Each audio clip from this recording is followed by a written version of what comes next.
I'll start it off by introducing the podcast a bit, and then I'll pass over to you for you to do a bit of an introduction about yourself and everything. Perfect. So, obviously, my name's Zoe, and welcome to Dystrophy Diaries, the podcast.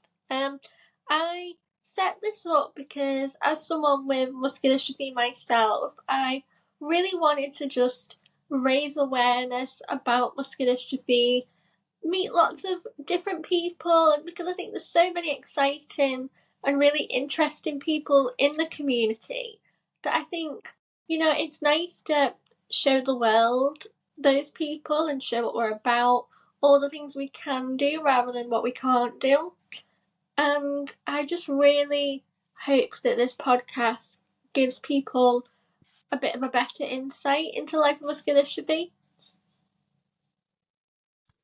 Well, thank you for hosting me and thank you for starting the podcast. I think you're right. The more that we all can speak about it, the better. And I liked your sort of tagline with what you just said, which is let's not talk about what we can't do. Let's talk about what we can do. I think that's really important because we hear people talk about they can't do this anymore, they can't do that, and that's right, that's true. But talk about what you can do. I think that's so much more important. Absolutely. So I can give you a quick background. So again, thank you for hosting me and thank you for starting this podcast. I haven't looked at every one of your podcasts, but I've looked at a fair number of them and have looked at a lot of the guests, and I think they're all. I'll go back and listen to more, but they're all very fascinating, and I thank them for their time as well. But so my name is George Pollock. I live in Tampa, Florida. I'm 57 years old. I have facioscapular humeral muscular dystrophy. Mm-hmm. And it's like all of these diseases, it's genetic mostly, except mine wasn't. It was a mutation. No one in my family has it. I had symptoms in my late 20s with my tibial anterior, my shin muscle was going away. But given the fact that it was asymmetric, which is typical with this disease, doctors could not figure what it was. And then 10 years later, the left leg started showing symptoms. And then once that happens, it's no longer an injury. They thought it was an injury from a bicycle crash in a race. But once it's symmetric, then they determine that it's not an injury. It's something different. And through genetic tests and all kinds of other stuff, they figured out what it was. And it was muscular dystrophy. And I think I was 39 at the time. And if looking back as a child, I certainly had symptoms. I mean, I played baseball, I played football, I raced bikes when I was in my 20s. But looking back, I could do more push-ups and sit-ups than anybody. I could not do one pull-up. So my back muscles here were already compromised. I ran very slow. I could run a long time, but I ran very slow. So my hamstring muscles were already compromised. So no one knew that, and it's probably better not to know that. I still can ride a bike, and we'll get to that in a minute, but I ride a bike way better than I walk, given the foot drops on both sides. And, all these muscles are starting to go weak where I can't, I put a tie on, I can't fold the collar down. And again, in the realm or scheme of muscular dystrophies, mine is relatively mild and slowly, I'll call it decaying over the decades. It's going to get worse and worse, but until then, I'm going to try to stay ahead of it. So I'm also on the board of the FSH Society. I'm a director there, and I'm on the executive committee since 2016. And we're one of the, we've been around for 30 years, one of the not-for-profits and one of the global advocates to find treatments. And our mission has changed over the last couple of years from funding patient research or funding basic research to find treatments to really still doing that, but being a patient advocate. And as we get closer to a treatment with drugs, we have to bridge the gap between the research to the trials to actually getting the drug on the market and then actually getting it paid for. So we're across that whole gamut. We actually partner around the world. We work with Treat NMD out of the UK. They're part of a very big tens of millions of dollars study with Paladin, funded by the European Union, which is a massive undertaking and endeavor to collect data across multiple muscular dystrophies so that that data can be collected, and then we can understand the diseases. We can understand getting folks into patient registries and getting them ready for clinical trials to ultimately get treatments on the market. So I've spent a lot of time with that organization, and we'll continue to do that. And then in 2016, when I joined the board, I was a bike racer, just amateur stuff in college and after, and Mm-hmm. I can still do that. So I decided to partner or connect that with the charity and go raise money to fund some of this stuff. So I was fortunate enough to find a bunch of knucklehead friends that would do what I wanted to do. And we, in 2017, we formed an 8-person team, and we raced across America, 3,000 miles in 7 days as a Wow. Go relay. ahead. So 24 hours a day, we Oh were my on our gosh. bikes. So, each individual does about 400 or 500 miles. So we did that 2017, raised, I think $100,000. And then Wow. had a friend talk me into doing it again. So we did it in 2019 and raised $225,000. And then in 2021, we did a shorter version of that. And then since then, I do a lot of these endurance bike rides, races, mostly on Mm-hmm. gravel now, but I usually pick one to utilize for patient awareness and advocacy and fundraising. So last year, I did the triple bypass ride, which was a 120-mile ride in Colorado. It's Wow. called triple bypass because it's across 3 mountain back passes. And then this year I have a bunch of rides to do, but this year I'm going to use a ride in Arizona called El Tour de Tucson, which is a very big road race here in the U.S. in November, and use that for, again, awareness and to raise money. And for that effort, all the money I raise is going to be for early onset. So for kids Mm-hmm. that get, for children that get the disease early, and our disease is called early onset. And they're somewhat ignored just because they cannot get into clinical trials because kids are just so different in terms of potential Yeah. drugs. In our disease, it would be better if kids could be in clinical trials because they deteriorate so quickly that you could Mm-hmm. actually tell if a drug is working or not. With adults in Yeah. clinical trials, some individuals progress really very rapidly, and they get weaker and weaker and weaker and end up in wheelchairs. And other folks, it takes a slower period of time. So if you're on a drug, it's hard to tell if it's working or not sometimes because it takes so long. Whereas a Yeah. child, you're going to figure it out because it's months, not years. But Mm-hmm. there's a lot that goes into that with efficacy and safety that is at least it's top of mind now and it's being thought of. And unless it's a child-only disease like Duchenne, then obviously they need to have those boys in clinical trials. We're moving in that direction to try to get those and non-ambulatory people in the trials so that we can get a broader, as you know, these are all rare diseases. To find Yeah. patients to get them into trials to figure out if stuff works, it's an incredible effort, and it costs a lot of time and money to do that. So we're on the front end of that and trying to move that forward as quickly as we can. We have a number. I say we for FSHD. We have a number of drugs in clinical trials that have gone into phase 2, phase 3. The most recent one sort of failed last year, but there's still a lot of data that came out of that, and we don't think it was a complete failure. We think there were aspects of it that worked.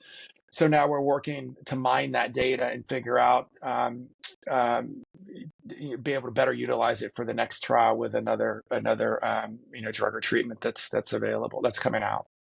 Mm-hmm. Well, you're certainly involved in a lot, and have done so much for the community over the years. And I think it's really inspiring and encouraging to meet someone like yourself that is so hands-on and so involved and so proactive with these things.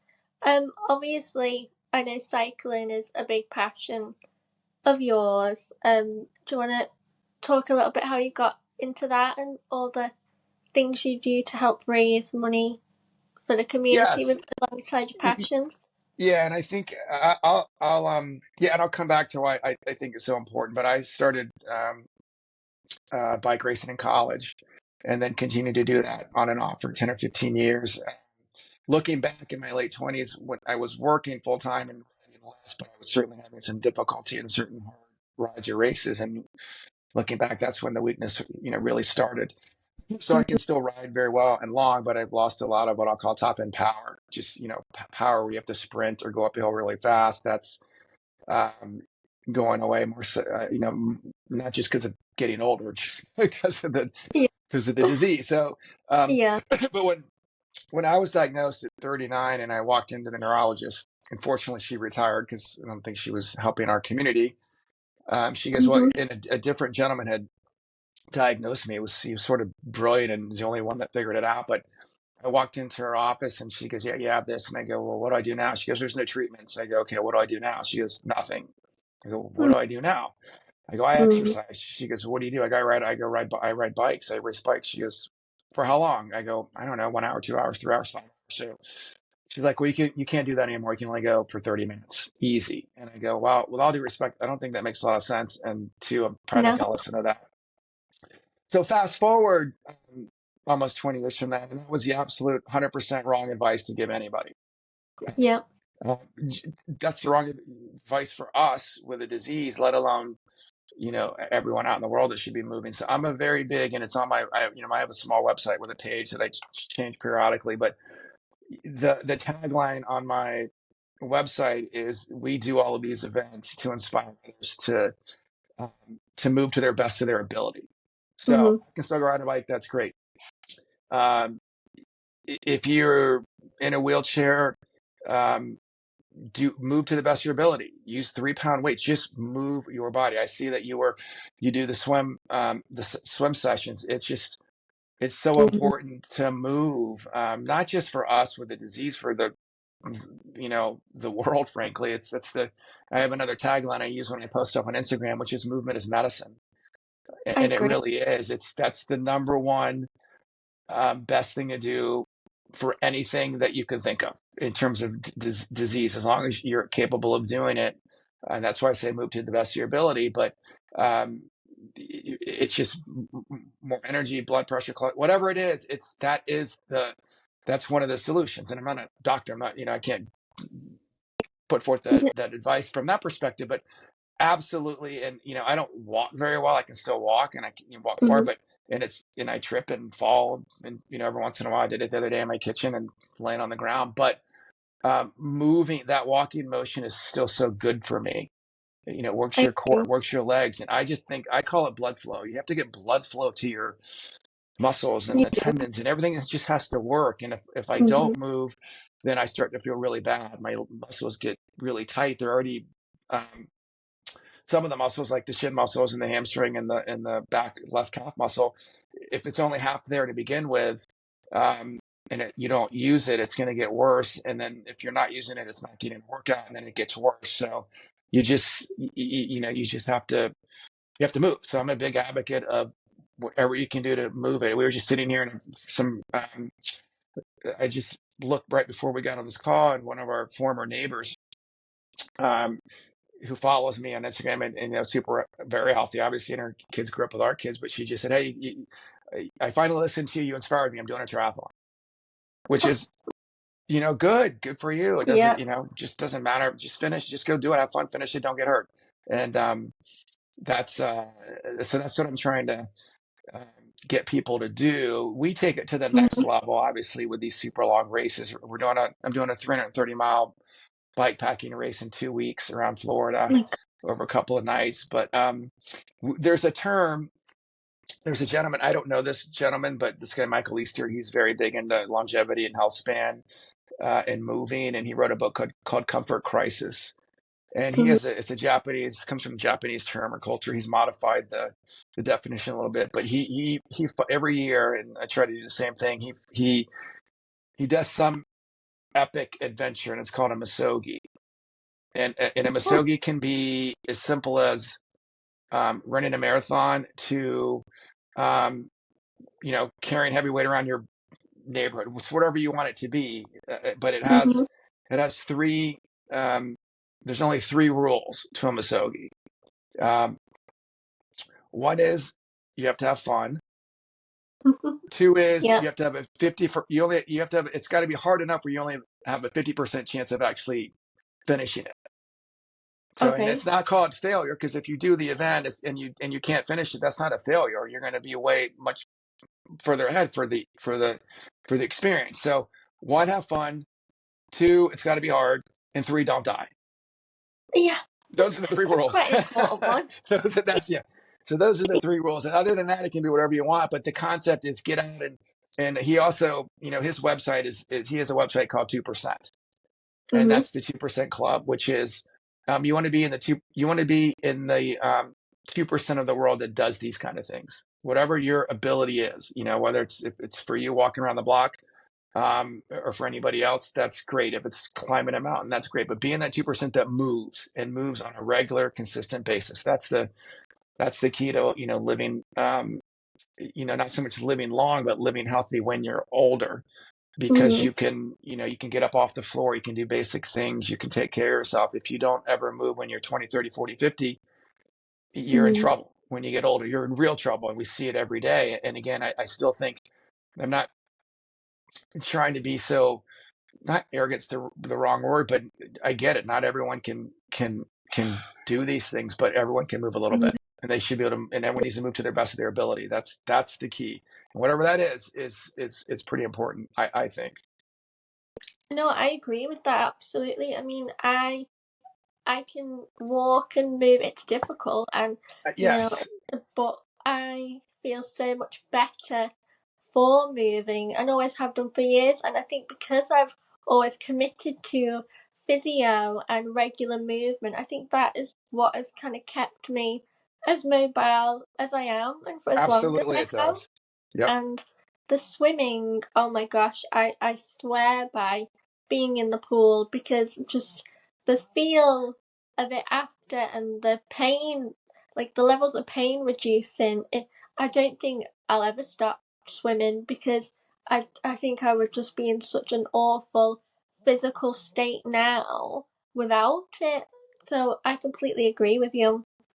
Yeah, absolutely. And that's for like bike riding's good versus I can't really run, but and swimming's good because they're not as weight bearing, so you can move and move more and not get so fatigued Absolutely. from if you're trying to walk around or lift weight. I mean, I do lift weights, not heavy stuff, but I lift weights, and more so, be nice to get some more strength. But I lift weights and do some yoga just to move. I mean, if people Yeah. just sat down and moved, even not forget people with heart disease, just people moved for a little bit a week.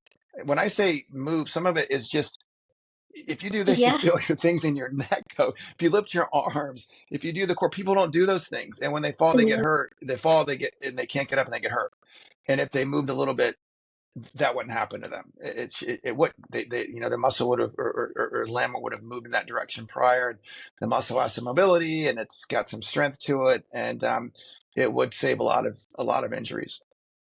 It really would. I think I'm a big advocate for just a move as best as you can, as Right. often as you can, frequently.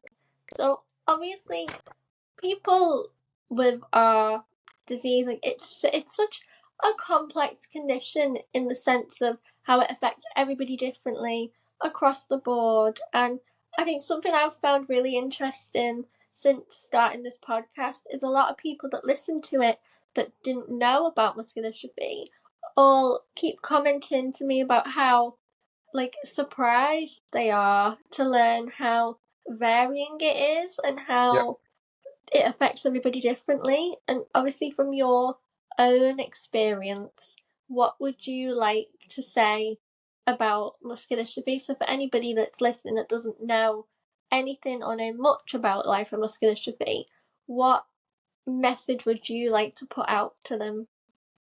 Well, I think you're right. And my bike kit, my jersey and my pants, on the back of the top, it says #cure FSHD. So we're on, you're on bike rides sometimes with hundreds or 1,000 people, and we've had dozens and dozens of people ride up and they'll go, "What is it?"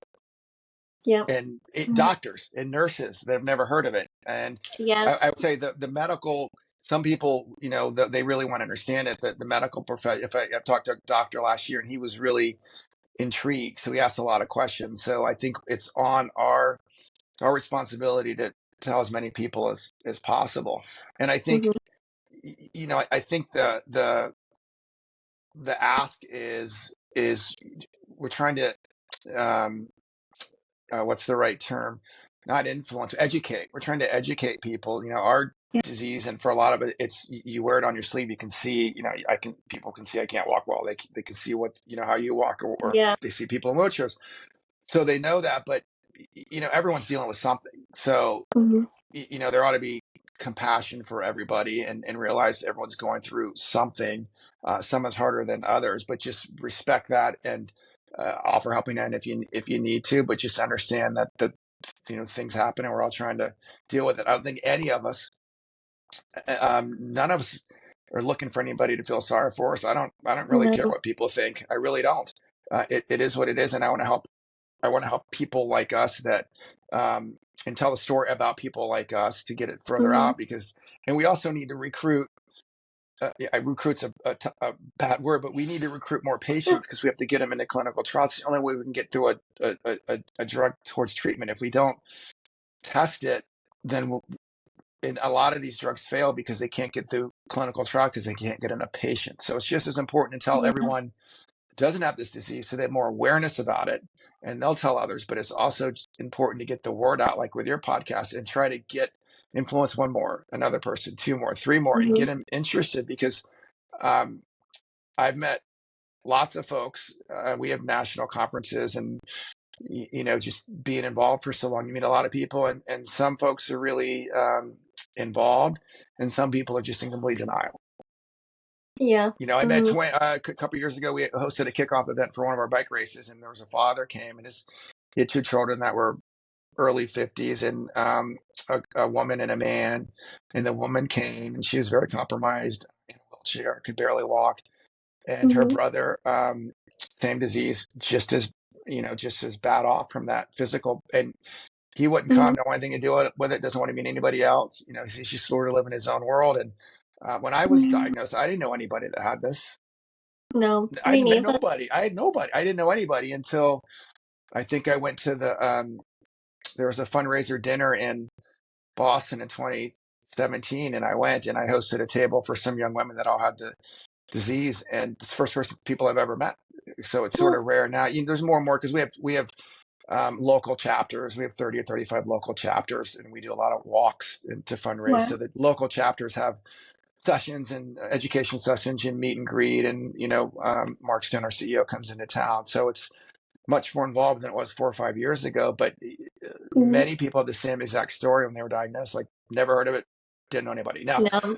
if it's in your family, there's a lot of, where it goes back generations. Obviously they were, but it's just, but even then, I think the disease gets successfully worse generation by generation. They would say, well, my Yeah. grandmother, her shoulder hurt, or she had a limp, and she just said it was old age. Well, she had the disease, just wasn't that prevalent or that bad. And then the next generation got it worse, and the next generation got it worse.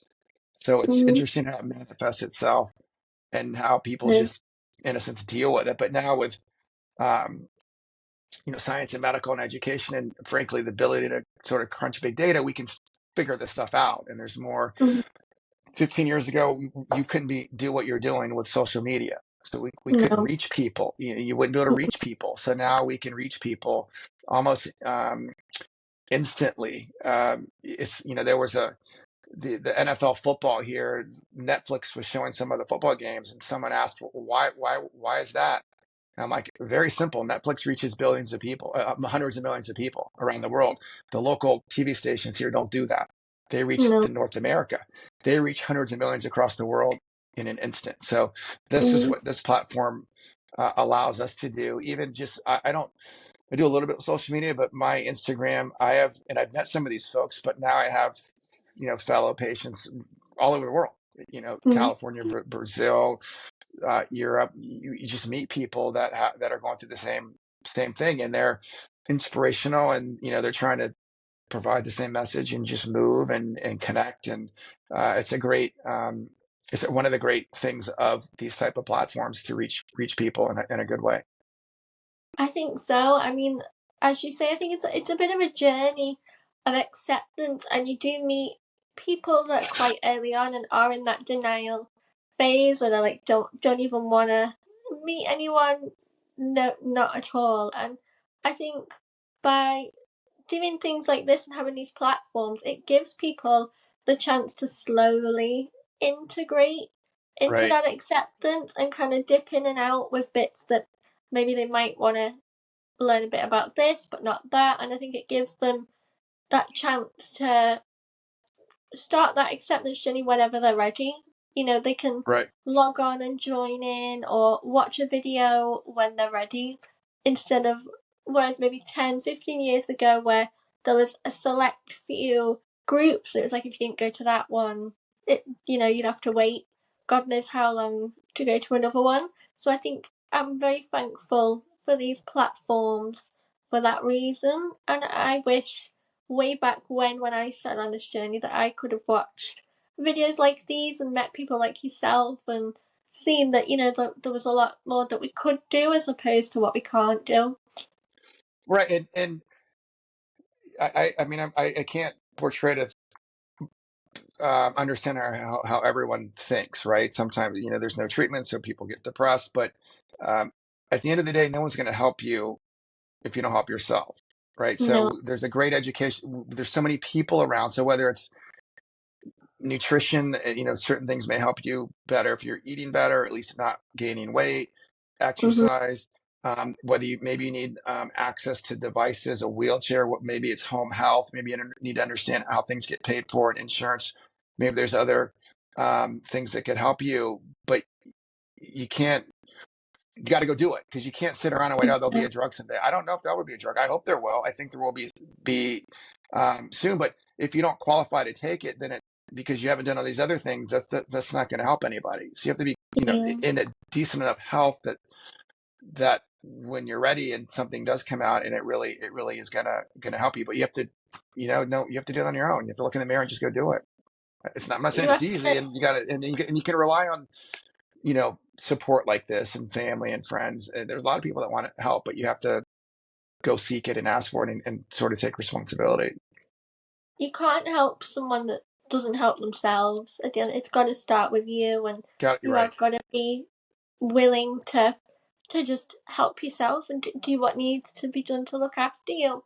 I agree. Yeah, and people will help. There's, it's, if you ask, people will help, Absolutely. but I think you that's want it. something But I like I've always found so wonderful, that if you just ask people for help, the majority of people are willing to help you and support you. Like, there are some absolutely. brilliant support networks out there, and it makes such a difference. Absolutely. I agree.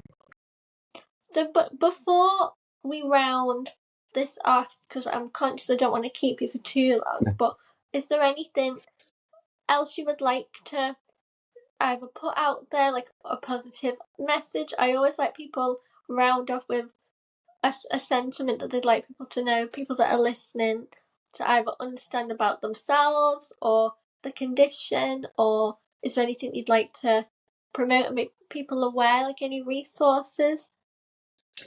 Yeah, again, I just want to inspire people to move, Yeah. and however that is for you. I have, I post a fair amount on Instagram and Facebook with our adventures and my friends and what we're doing. And if anyone wants to reach out to me to seek advice or an event, or wants to help participate or do something with us, that, please reach out. I just want people to, just move. I think it's so important. I think it's the most important thing we can do for ourselves. And again, I take it to the extreme because that's just what I do. But Mm-hmm. my mother gardens. That's just, at 80 years old, that's plenty. That's just Oh. go outside and go do something. I think and if you do it with people, um, it's so important. They talk about healthy living, and it really starts with movement, right? And then Mm-hmm. sleep. And then I'll say mental health. Mental health is really simply defined as just friends and family, right? And Mm-hmm. then obviously nutrition's in there at some point in time. But move, get some rest, have fun with some friends, eat pretty good. You don't have to eat great, eat pretty good, and you're way further off than most. You've really inspired me to like keep moving even more. I mean, I've always been an advocate for moving my muscles, but you've really like inspired me. I feel like I want to get into cycling or give it a go. Well, there's e-bikes too now that that help. Yeah, And an e-bike, by the way, it's still a workout. And again, you're still moving, so yeah. it's not so stressful, but it helps. And I know a lot of folks that are riding e-bikes, certainly as they get older, but certainly even with a decent muscle weakness, it helps with balance. And if you can get a little bit of help pedaling, you're still out there. I mean, I think if you think about technology, and certainly with e-bikes, it's adding, even for able-bodied folks with no health issues, it's adding 10, 15, 20 years of them moving, because they can Wow. go still outside and ride a bike. And if they live where it's hilly, where they couldn't go do that, now they can do that, right? They could ride to the store, ride to the beach. It's adding to them being outside and moving. It's a great thing. It's a great thing. Oh, I'm gonna have to get an e-bike. I'm gonna have to, like, honestly, I'm gonna have to give it a go and commit. I think that would be a whole new world for me. They're Absolutely. fun. They're really fun. I've got like little pedals, where you've just got just the pedals so you don't Yeah, sit on a bike. And I right. do them, but I think I'm gonna have to upgrade to an actual bike. Yeah, it's fun. Just watch the traffic. Right on pass. Too many cars here. Well, I will, when I post our episode, I'll make sure I link all of your pages so people know how to Oh, follow thank you, you. how to get in touch, and so that if anybody wants to join in with anything, they know how to. Absolutely. Thank you. But it was really great to meet you, and I'm really glad that I feel like I've got more motivation. Like, I was feeling a little bit low. It's been a bit of a difficult time lately, but after speaking to you, I feel more motivated to like get back into things, get back into moving, and prioritize my health. So thank you. No, and it's all about consistency. When I used to work a lot in travel, I wouldn't ride for a week, and then I have an upcoming trip. I'm like, I'm not going to ride. I can't ride anyway because I'm going to be traveling. But you can't think that way. You have to you have to. The mindset has to be, I'm going to continue to move, and I'm going to move forever. And if I can't move for whatever reason, I get sick, or I'm traveling, or something comes up, like things happen, just don't worry, just go back and start doing it again. So it's that days, weeks, months, years, just keep doing it. That's the key. Even if sometimes you're like, I don't feel like doing it. Okay, sometimes you don't feel like doing it, then don't. And your body is your mind and your body are talking to each other, right? So if your mind Mhm. sometimes is saying, well, I don't want to go ride, or I don't want to run, well, there may be a reason for that. You may be tired, Yeah. right? You may be tired, so you should not do it. And then, now, if you can't use that as an excuse, but sometimes your mind's telling you not to do something because it's fatigued, and then you Mhm. don't do it, and you recover, and then you feel better next time. So there is this whole connectivity there between your conscious there, in terms of that mind physical connection. It's there to protect you, um, Mhm.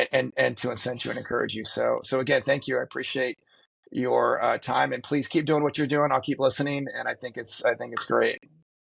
Oh, that means a lot. Thank you so much Yeah. for listening. And you keep doing what you're doing. Honestly, you're really doing amazing things for not just our community, but people in general. So thank you. Yep. Thank you. Take care.